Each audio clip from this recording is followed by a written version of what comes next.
Okay.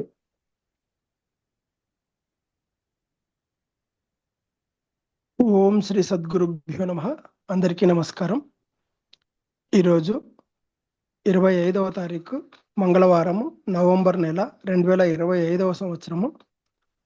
The commentaries on living part 3 ఈ గ్రంథంలో ఈరోజు మన subject the fragmentation of the man is making him sick అనే subject మీద ఈరోజు ఈ సబ్జెక్ట్ మీద శ్రీ లక్ష్మీ మేడం గారు సత్సంగ భాషణం చేస్తున్నారు.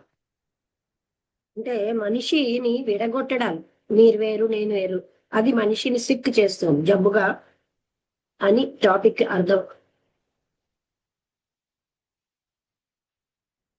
ఇంకా అది చాలా ఎర్లీ మార్నింగ్, అంటే అక్కడేమో ఆ ఉన్న పొదల మీద పొగమంచుంది, ఫ్లవర్స్ మీద చాలా ఎక్కువగా పొగమంచు అంతా కలిసి ఒక సర్కిల్ లాగా, తడిగా ఉన్న సర్కిల్ లాగా అయింది ప్రతి చెట్టు చుట్టూరా. సూర్యుడు అప్పుడే ఒక చెట్ల సముదాయం నుంచి వస్తున్నాడు. ఇప్పుడు అదంతా ప్రశాంతంగా ఉంది.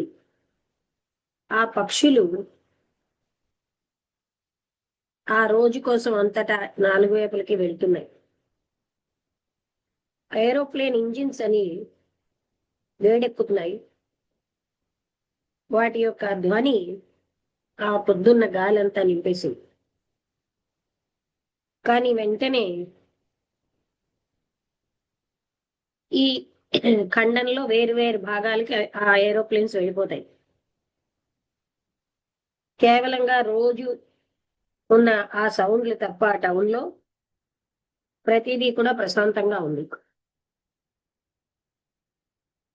ఒక భిక్షగాడి మంచి వాయిస్ తో పాడుతున్నాడు ఆ వీధుల్లో. ఆ పాటకి బాగా, అంటే నాస్టాలజిక్ అంటే మత్తిచ్చేటటువంటి లక్షణం ఉంది. బ్రిలియంట్ గా చాలా బాగుంది, ఫెమిలియర్ గా ఉంది. సారీ, ఆయన వాయిస్ రఫ్గా లేదు. ఆ బస్సుల యొక్క సౌండ్ మధ్యలో, ప్రజల యొక్క అరుపుల మధ్యలో ఆ స్ట్రీట్ లో ఆ సౌండ్ ఆ పాట వినబడుతుంది. అది చాలా ఆహ్లాదంగా ఆహ్వానిస్తున్న సౌండ్. ప్రతిరోజు మీరు అది వినొచ్చు పొద్దున్నే ఆ అక్కడే ఉంటే. చాలా మంది బెగ్గర్స్ ట్రిక్స్ చేస్తారు, లేకపోతే కొంతమంది కోతులు చేత ట్రిక్స్ చేయిస్తారు. వాళ్ళకి అన్నీ తెలుసు, బాగా ధనం ఉన్న వాళ్ళే ఒక కన్నింగ్ లుక్ తోటి, ఈజీ స్మైల్ తోటి ఉంటారు. కానీ ఈ బెగ్గరు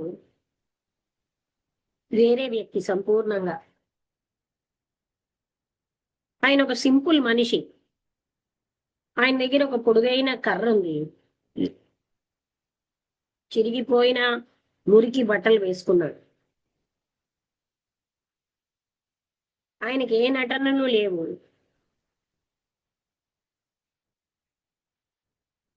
ఆయనకి ఒక్కసారి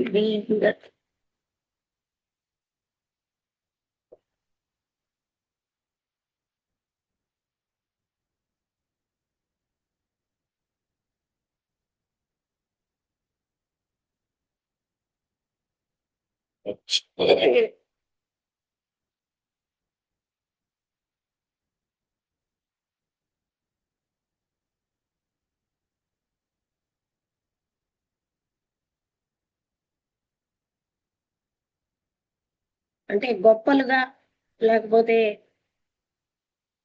ఆ అంటే దెబ్బలాడడం అలాంటి స్వభావం ఏమీ లేదు ఆయనకి.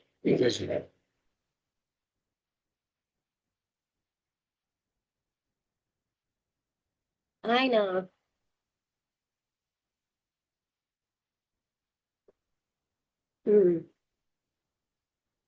అయితే అలాంటి పద్ధతులు వాడరు. ఇతరులు ఆయన కంటే ఎక్కువ భిక్షాటనని పొందుతారు. ఎందుకంటే ప్రజలకి పొగడాలంటే ఇష్టం, పొగడబడ్డం. మంచి పేర్లతో పిలవాలంటే వాళ్ళు ఇష్టపడతారు. మీకు ధన సంపదలు వస్తాయి అంటే వాళ్ళు ఇష్టపడతారు. కానీ ఈ బెగ్గరు అలాంటివి ఏమి చేయట్లేదు. ఆయన భిక్ష అడుగుతాడు, మీరు ఇస్తే ఆయన తల వంచి శిరస్సును వంచుతాడు, వెళ్ళిపోతాడు. ఆయనకి పోజు లేదు, అలాంటిది ఏమీ కూడా సైగలు చేయడం పోజుతో అవేం లేవు. ఆ దారంతా పొడుగ్గా ఉన్న దారిని నడుస్తాడు. అక్కడ నీడతో ఉన్న ఆ వీధుల్లో ప్రజలకి దారినిస్తూ ఉంటాడు. ఆయన ఆ వీధి కొసకి కుడివైపుకు తిరిగిపోయి ఒక చాలా నేరోగా ప్రశాంతంగా ఉన్న వీధిలోకి వెళ్తాడు. అక్కడ మళ్ళీ మొదలెడతాడు పాట. ఆ తర్వాత మరొక చిన్న సందులోకి వెళ్ళిపోతాడు. ఆయన చిన్నవాడే, ఆయన కోసం మాకు ప్లెజెంట్ ఫీలింగ్ ఉంది. ఆ విమాన బయలుదేరింది సరి అయిన టైంలో. ఆ సిటీ నుంచి దాని ఎన్నో రకాలైన డోమ్స్, ఆ అలాగే సమాధులు నుంచి, అలాగే ఇలా పొడుగైన బ్లాక్స్, కురింపిగా ఉన్న బిల్డింగ్స్, అలాగే ఎన్నో నటనలు, రీసెంట్లీ ఇప్పుడే ఆ కట్టినటువంటి కట్టడాలు, వాటి నుంచి వెళ్తోంది. ఆ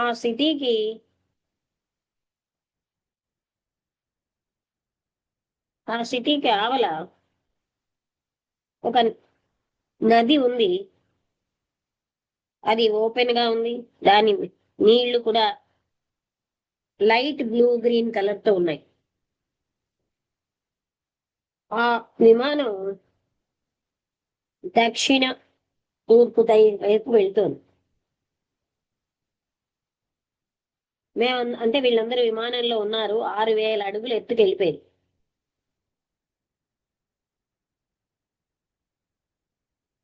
అక్కడ ఒక అంటే పిల్లవాడు, అంటే కాదు ఒక వాళ్ళ కిందని వాళ్ళు ఒక దేశానికి వచ్చారు.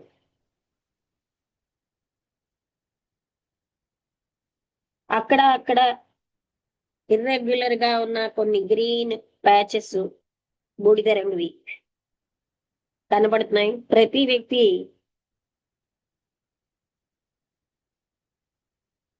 ప్రతి ఒక్కొక్క పీస్ ఉంది.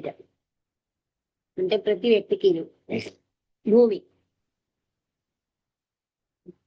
ఆ రివర్ ఎన్నో విలేజెస్ దాటి ప్రవహిస్తుంది. స్ట్రెయిట్ గా, నేరోగా, మనిషితే నిర్మించమైనటువంటి కాలువలు ఆ ఫీల్డ్స్ లోకి విస్తరించే. వందల కొలది మైళ్ళ దూరంలో తూర్పు దిశగా అంటే మంచు చేత కవర్ అయినటువంటి పర్వతాలు కనబడ్డం మొదలెట్టాయి.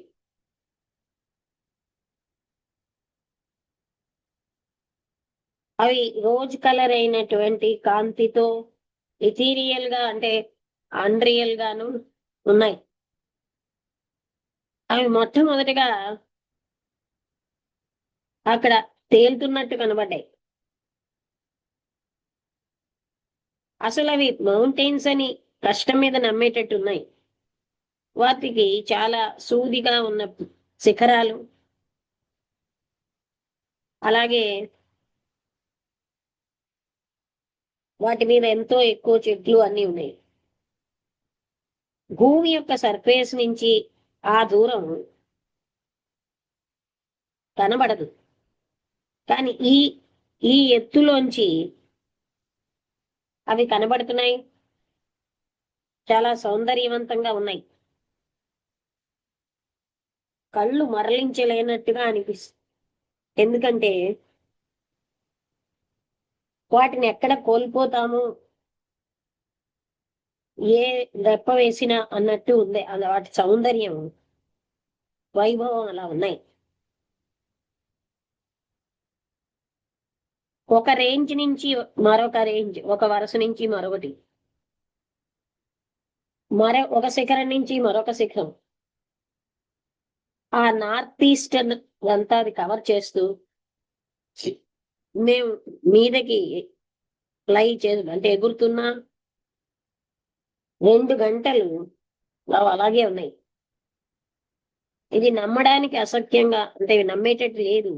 ఆ రంగు, ఆ ఒంటరితనం, ఆ అద్భుతం. వ్యక్తులు చూడగానే వాళ్ళని వాళ్ళు మర్చిపోతారు, అన్నీ మర్చిపోతారు. అక్కడ ఉన్నటువంటి ప్రయాణికులు. కెప్టెన్ ప్రశ్నలు అడుగుతున్నాడు, ఎయిర్ హోస్టెస్ టికెట్స్ ని అడుగుతోంది. అంటే ఒక పిల్లవాడు ఆటబొమ్మలో లీనమైనట్టు కాదు ఇది, లేకపోతే ఒక సన్యాసి తన సెల్లో ఉన్నట్టు కాదు, అలాగే రివర్ బ్యాంక్ లో సన్యాసి ఉన్నటువంటి స్థితి కాదు. ఇది టోటల్ అటెన్షన్ కి సంబంధించిన స్థితి. అందులో ఏ డిస్ట్రాక్షన్ లేదు. కేవలంగా సౌందర్యము, వైభవము, భూమి యొక్క వైభవమే ఉన్నాయి. చూసేవాడు లేడు.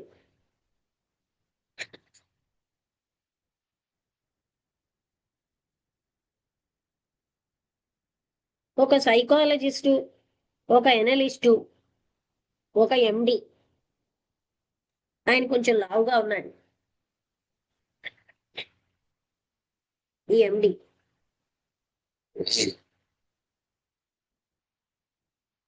పెద్ద తల కూడా ఉంది, సీరియస్ గా ఉన్న కళ్ళు ఉన్నాయి. ఆయన ఏం చెప్పాడంటే, ఎన్నో విషయాలు మాట్లాడడానికి వచ్చానన్నాడు. ఏదేమైనా నేను సైకాలజీ యొక్క పదజాలాలు ఏవి వాడను, అలాగే విశ్లేషణ వాడను. మాకు అలవాటైనటువంటి పదాలు, మన ఇద్దరికి అలవాటైన పదాలే వాడతానన్నాడు. ఆయన ఎంతో మంది సైకాలజిస్ట్ ని అధ్యయనం చేశాక ఆయన్ని కూడా, ఆయన అందులో ఒకరి చేత అనలైజ్ చేయబడ్డాడు. ఆయనకి నవీన సైకాలజీలో ఉన్నటువంటి లిమిటేషన్స్ అన్నీ తెలుసు. అలాగే దానికి మందులు ఇచ్చే విషయం కూడా ఆయనకి తెలుసు.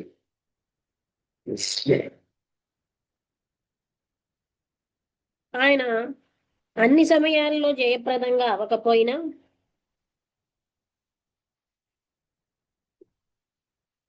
రైట్ పీపుల్ చేతుల్లో ఉంది. కానీ ఎన్నో లోపాలు ఉన్నాయి, అవి మనం ఎక్స్పెక్ట్ చేయొచ్చు. ఆయన ఓరియంటల్ థాట్, అంటే తూర్పు దేశాల ఆలోచనని ఆయన అధ్యయనం చేసిన, ఎంతో ఎక్కువ అధ్యయనం చేసిన అన్నిటిలో తూర్పు దేశాల ఆలోచన, అలాగే ఆ ఐడియా, కాన్షియస్నెస్ సంబంధించినవి, అవన్నీ కూడా, అంటే అవి ఎక్కువగా చదవలేదు. తూర్పు దేశానికి సంబంధించినవి అతిగా చదవలేదు.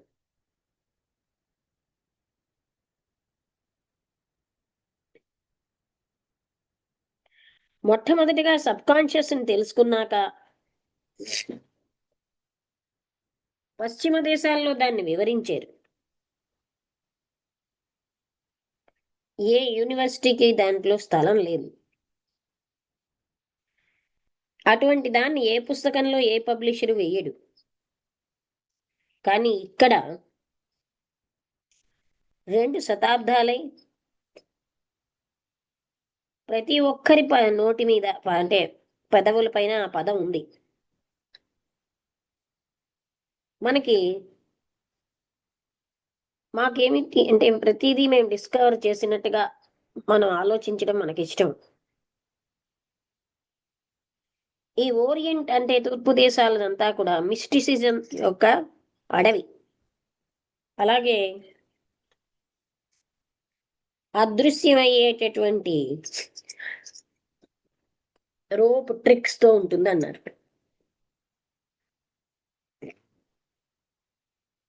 బట్ కానీ ఈ తూర్పు దేశాల వాళ్ళు కాన్షియస్నెస్ అన్నదాన్ని ఎక్స్ప్లోర్ చేసేరా ఎన్నో శతాబ్దాల తరబడి కిందన. వాళ్లే ఎన్నో రకాల డిఫరెంట్ సింబల్స్ వాడారు, ఎంతో విశాలమైన అర్థాలతో. నేను ఇది ఎందుకు చెప్తున్నానంటే,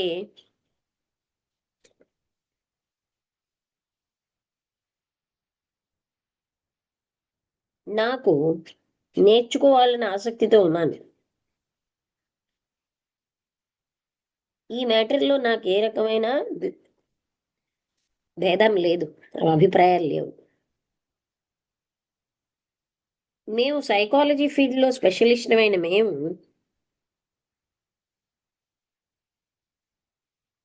అడ్జస్ట్ అంటే సరిగా లేని వాళ్ళని సొసైటీ వైపు తీసుకొస్తాం. మొట్టమొదటిగా మాకు అదే ముఖ్యం. ఏదో ఒక రకంగా నేను తృప్తి పడలేకపోతున్నాను.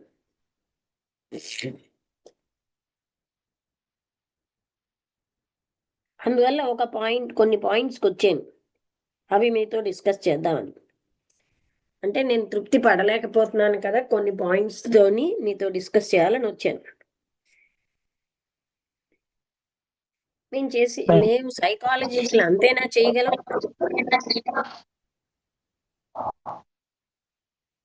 Can why not do more? ఇంతకంటే ఎక్కువ మేము చేయలేమా? మాల్ అడ్జస్టెడ్ అంటే సొసైటీలో అడ్జస్ట్ అవ్వనటువంటి వ్యక్తులకి మళ్ళీ సొసైటీ మార్గంలోకి రావడం తప్ప, ఆ సహాయం తప్ప మరేమీ మేము చెయ్యలేమా అని అడిగారు. అంటే సొసైటీ అంత ఆరోగ్యంగా ఉందా ప్రతి వ్యక్తి అక్కడికి రిటర్న్ అవ్వడానికి?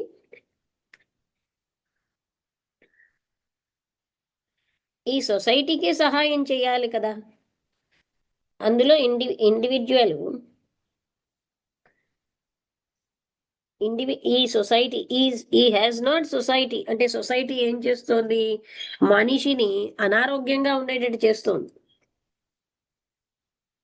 ఆ అనారోగ్యం అన్నది ఆరోగ్యంగా చేయాలి. అంటే సొసైటీ మనిషిని అనారోగ్యంగా చేస్తోంది. సొసైటీ చేత అనారోగ్యంగా చెయ్యబడిన మనిషిని ఆరోగ్యంగా చేయాలి. కానీ ఎందుకు ఒక వ్యక్తి అనారోగ్యంగా ఉన్న సంఘానికి అడ్జస్ట్ అవ్వాలి? ఆయన ఒకవేళ ఆరోగ్యంగా ఉంటే దానిలో ఒక భాగంగా ఉండలేడు.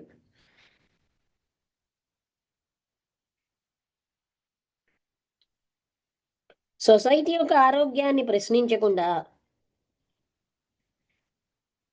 ఎవరైతే ఫిట్ అవ్వట్లేదో వాళ్ళకి మీరు సొసైటీని అనుకరించేటట్టు చేయడంలో లాభం ఏమిటి అని అడిగారు కృష్ణమూర్తి గారు. నేను ఎప్పుడూ ఆలోచించలేదు. సొసైటీ ఏమో ఐ డోంట్ థింక్ సొసైటీ ఆరోగ్యంగా ఉందని నేను అనుకోలేదు. ఇది పవర్ సీకింగ్, మూర్ఖంగా ఉన్న ఫ్రస్ట్రేషన్తో ఉన్న ప్రజల చేత నడపబడుతోంది. అది ఎప్పుడు కూడా అంటే మార్పులు చెందేటటువంటి పరిస్థితిలోనే ఉంది. గత యుద్ధం అయిన తర్వాత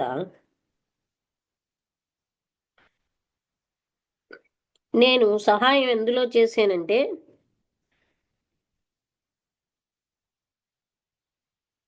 ఎవరైతే ఆర్మీలో ఫిట్ అవ్వట్లేకపోతున్నారో, వాళ్ళంతటి వాళ్ళు అడ్జస్ట్ అవ్వలేకపోతున్నారో, ఈ అంటే యుద్ధ భూమిలో ఉన్న భయాలకి వాళ్ళకి సహాయం చేశాను.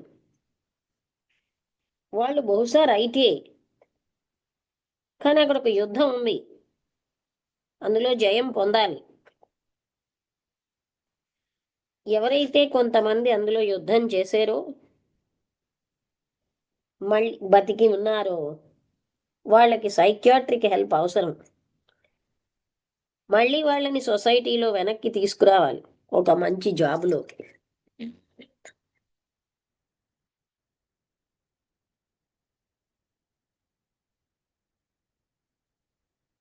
ఒక వ్యక్తిని నిరంతరం యుద్ధంలో ఉన్నటువంటి సొసైటీకి తీసుకురావడం, ఇదేనా సైకాలజిస్టులు, ఎనలిస్టులు అని చెప్పుకున్న వాళ్ళు చేసేది? వ్యక్తి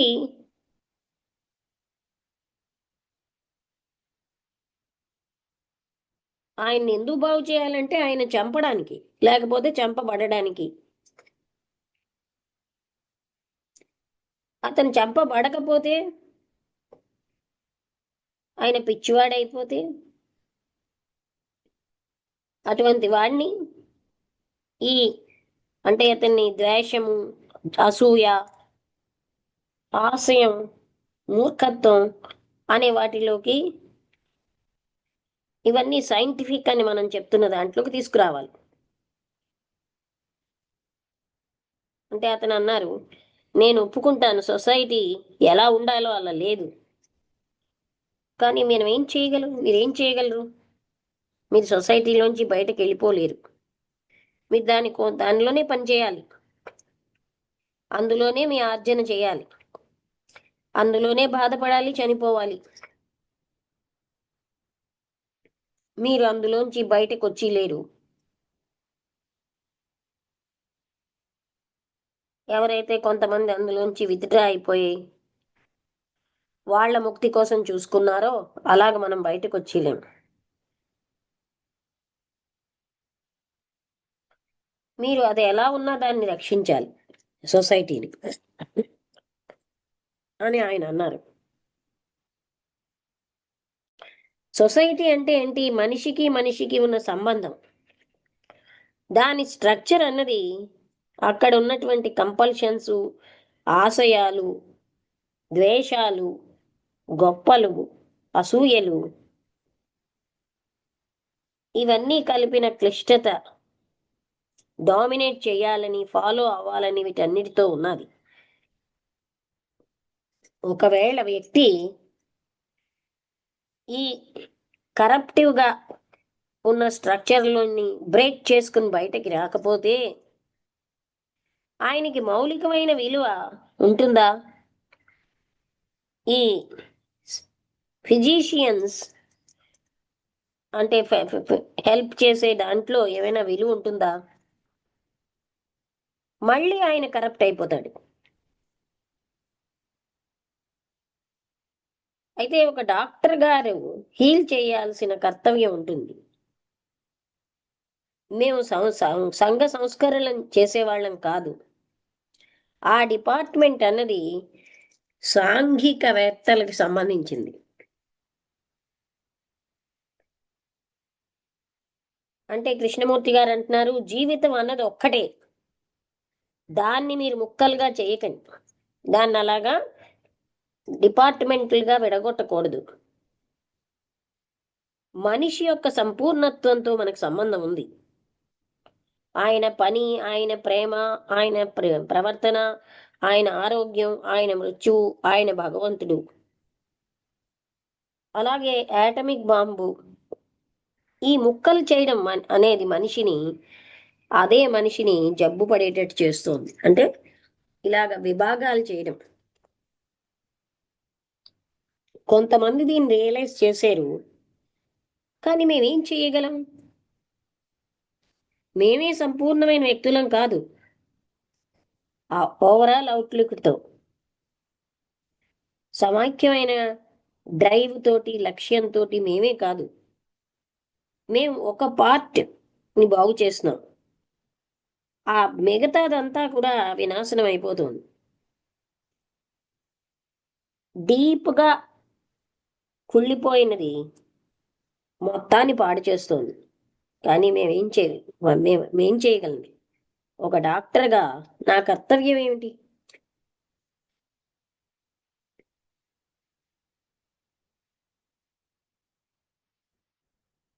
హీల్ చేయడం. ఇది డాక్టర్ యొక్క బాధ్యత కాదా? హీల్ సొసైటీని కూడా హీల్ చేయడం యాజ్ ఏ హోల్. కృష్ణమూర్తి గారు అంటున్నారు, సొసైటీ యొక్క పునర్ రిఫర్మేషన్ అన్నది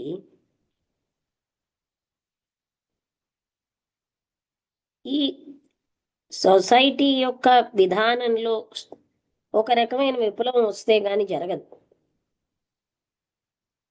నేను ఇప్పుడు నా పాయింట్కి వచ్చాను. ఒక వ్యక్తిగా నేనేం చేయగలను? సొసైటీ నుంచి బయటకు రండి, ఫ్రీగా ఉండండి. అవుట్వర్డ్ థింగ్స్తోనే కాదు, అసూయ, ఆశయాలు, జయాన్ని పూజించడం మొదలైన వాటిలోంచి బయటపడాలి. అటువంటి స్వేచ్ఛ ఇంకా ఎక్కువగా స్టడీ చేసేటట్టు చేస్తుంది. అప్పుడు ఎక్కువ ప్రశాంతత ఉంటుంది. అది కేవలంగా సూపర్ఫిషియల్గా పైనే యూజ్లెస్గా అవదా అని అడిగారు. దానికి వ్యతిరేకంగా అసూయ నుంచి స్వేచ్ఛ, భయం నుంచి స్వేచ్ఛ వ్యక్తికి ఒక రకమైన సమైక్యతను తెస్తుంది. తాను ఎస్కేప్ అయిపోతూ ఉన్న దాని నుంచి ఫుల్ స్టాప్ పెడుతుంది. అందువల్ల అతనికి కన్ఫ్యూజను, అంటే ఈ ఎస్కేప్ అయిపోవడం వల్ల ఆయనకి తనలో తనకే వ్యతిరేకత అవన్నీ వస్తున్నాయి. జీవితానికి ఒక లోతైన విశాలమైన ప్రాముఖ్యత ఉంది.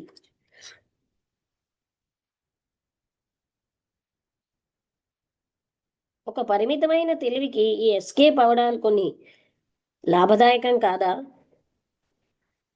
మతం అన్నది ఒక అద్భుతమైన ఎస్కేప్ చాలా మందికి. అంటే తను నుంచి బయట పారిపోవడానికి మతాన్ని వాడుకుంటారు.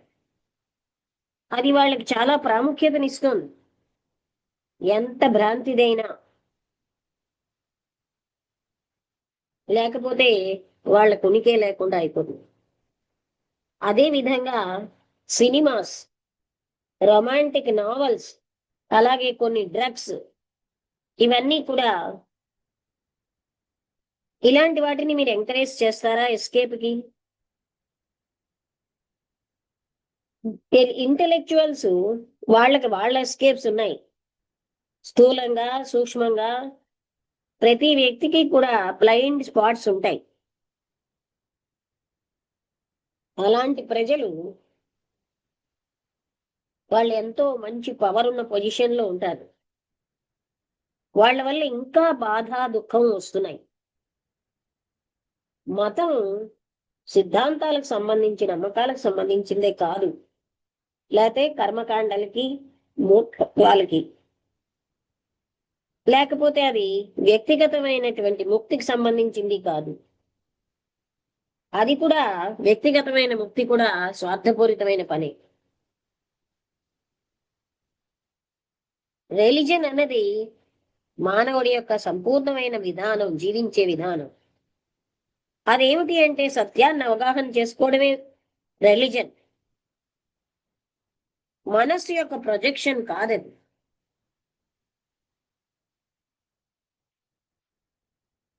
మీరు అతిగా అడుగుతున్నారు.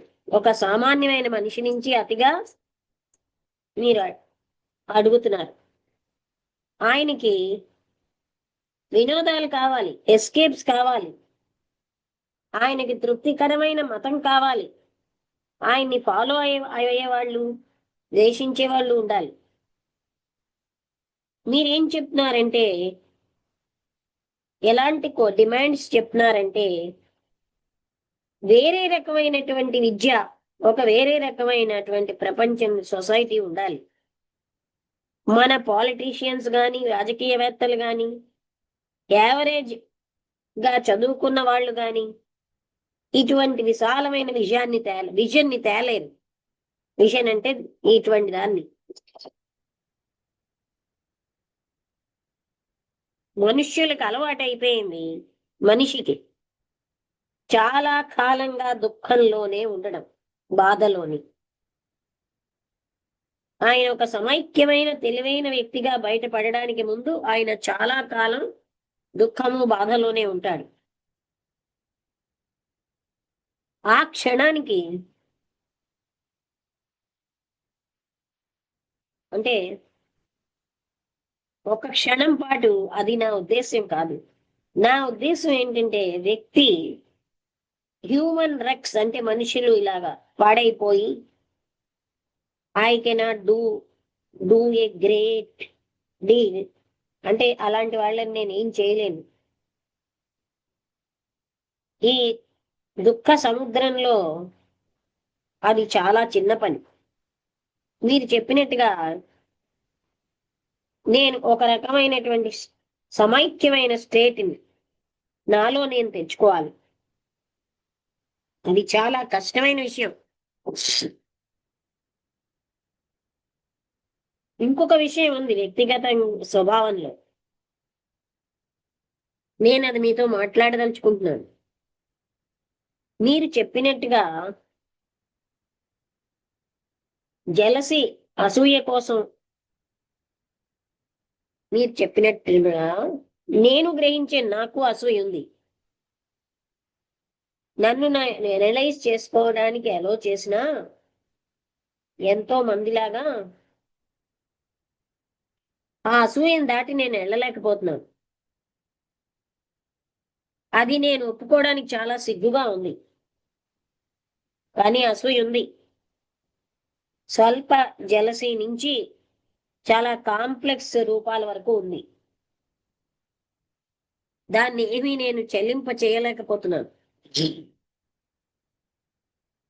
అంటే ఆ ఉన్న అసూయని నేనేమీ కూడా మార్చలేకపోతున్నాను.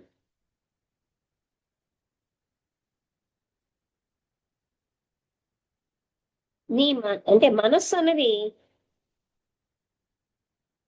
ఎన్ని కంటే స్వేచ్ఛగా ఉంటుందా? చిన్న చిన్నగా, సంపూర్ణంగా. సంపూర్ణమైన స్వేచ్ఛ ఉంటే గాని దాని నుంచి వ్యక్తికి సంపూర్ణంగా ఈ అసూయ అన్నది రిపీట్ అవుతూనే ఉంటుంది రకరకాలైన విధానాల్లో, డిఫరెంట్ సమయాల్లో. ఆ విషయం నేను చూస్తున్నాను. ఈ అసూయ అన్నది సంపూర్ణంగా తీసి పారేయాలి మనస్సు నుంచి. ఎలా అయితే మనం ఏదైనా సరే అక్కర్లేనిది పెరిగితే, అంటే క్యాన్సర్ లాగా ఏదైనా కణాలు పెరిగితే తీసి పారేస్తాం, అలా తీసి పారేయాలి శరీరం నుంచి. లేకపోతే అంటే శరీరం నుంచి దాన్ని తీసి పారేస్తాం. క్యాన్సర్ కంతులు పెరిగాయి అనుకోండి, తీసి పారేస్తాం. అలా తీసి పారేయాలి దీన్ని. కానీ మళ్ళీ మళ్ళీ వస్తోంది, ఎలా తీసి పారేయడం? ఎలా అన్నది మరొక రకమైన అసూయ రూపం. మీరు ఒక మెథడ్ని అడుగుతున్నారనుకోండి, మీరు అసూయను పోగొట్టుకోవాలి మరొక దాంతో అని చూస్తున్నారు. అసూయ అన్నది అక్కడ పనిచేస్తూనే ఉంటుంది, అయినా అసూయ అన్నది పనిచేస్తూ ఉంటుంది. ఇదొక సహజమైన ప్రశ్నే, కానీ మీరు చెప్పేదేదో నాకు అర్థమవుతుంది. ఈ విషయం నాకు ఎప్పుడు ఇంతకు ముందు తట్టలేదు. మేము ఈ ట్రాప్లో పడిపోతూ ఉంటాం, దాంట్లో పట్టుబడిపోతున్నాం. మేము ఎప్పుడు కూడా అసూయ నుంచి బయటపడాలని ప్రయత్నిస్తున్నాం. అందులోంచి స్వేచ్ఛని పొందాలనడం వల్ల ఒక మెథడ్ చూస్తున్నాం.